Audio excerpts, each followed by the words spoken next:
and welcome back to my YouTube channel for my second ever video. I'm going to do my best to post one every Sunday night of some kind of internet marketing tip / resource or whatever else I'm feeling that week. I did want to talk today about one question that I get a lot, and that's if I have social media pages, do I even need to bother having a website? I'm going to go into detail on 5 reasons why you need a website and how to make it happen for yourself really easy. Reason number 1 is you own your website. Facebook owns Facebook. Instagram owns Instagram. Actually, Facebook owns Instagram, but that's besides the point. Twitter owns Twitter. Pinterest owns Pinterest. They own their own social media platforms, and you are just a user on the platform. Even if you have a business page, that doesn't mean that they own your photos, your content, your tweets, your captions, your status updates. All that stuff that you create is still yours, but how it looks to people and where your profile picture is located, if it's a square or a circle, where your cover photo is, if you have a cover photo, what your profile looks like, that's all owned by Facebook or Instagram or whatever other social media platform you are using.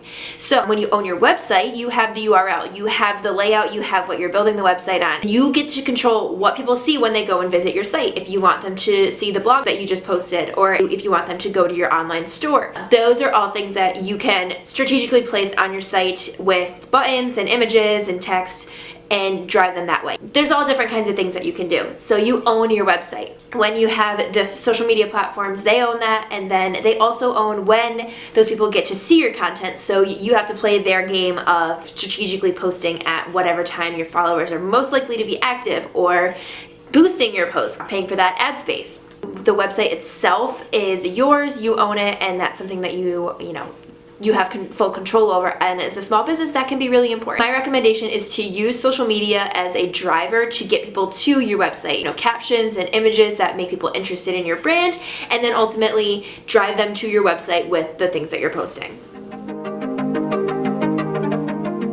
Reason number 2 why you still need a website is everybody still uses Google. People still use Google to find restaurants. They still use Google to find products and services. It's more difficult to rank in search engine results with a Facebook or a Instagram page than it is with a full-on website, and it also just makes you look like a more credible brand when you have the whole website up there as opposed to just a Facebook page.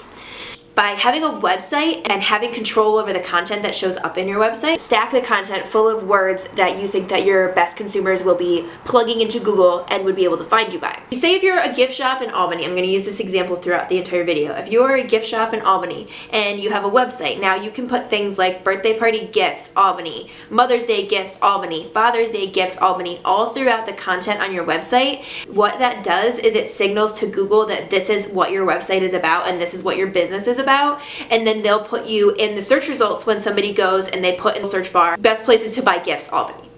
Essentially, that's like basic SEO. It definitely can get way more complicated and way more in-depth if you were launching like an SEO strategy, but that's just the gist of it, and that's going to give you a good starting point to getting yourself out there and showing up for results, that things that people are already searching for. Reason number 3 is having a website expands your marketing opportunities. There's 2 ways that it can do this. Go into Google AdWords and you can purchase the keywords that people will be putting into the search bar so that your business shows up as a result.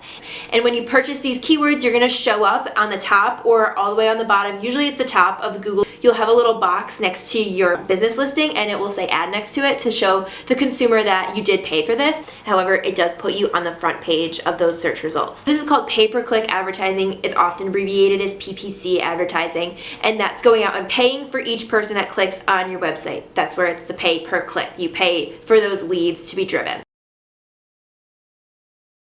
The Facebook pixel is a little snippet of code generated by the business manager that you go and you plug into the header of your website. And if that's total gibberish to you, I'm going to put a link in the description of a YouTube video that Facebook actually put out on how to do it. It's not as crazy as it sounds. Essentially, it acts like a cookie. If you're familiar with what a cookie is, it's something that when you visit a website, it gets dropped on your browser, and then that website that you visited can follow you around the internet with ads. What Facebook does is it will show ads to the people that just visited your website and are interested in buying, just puts you in front of those eyes once again.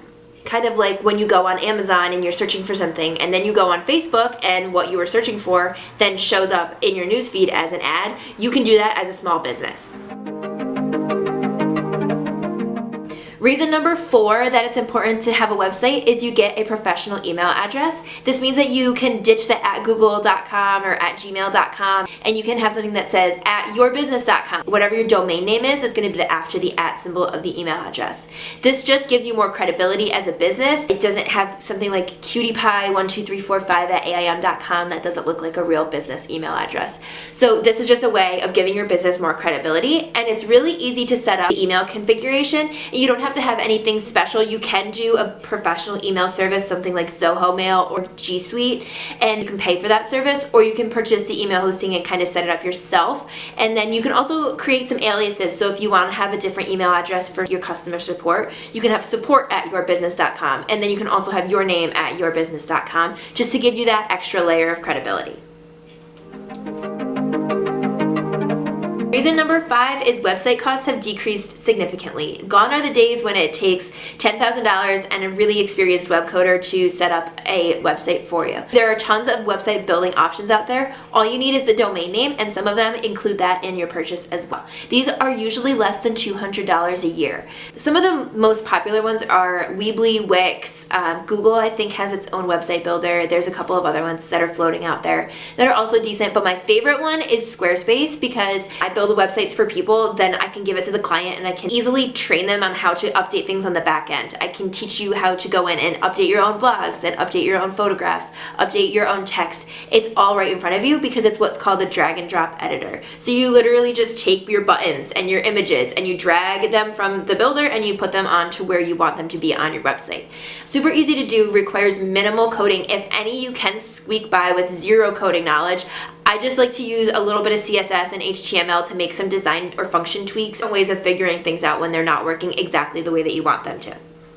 So there's really no reason to not have a website. I understand if you're totally maxed out on your budget, you're like, I don't have $200, that's fine. However, having a website should be in your long-term marketing plan for growth, because give your brand that presence on the internet, all those expanded marketing opportunities, and just give you the ability to really grow something.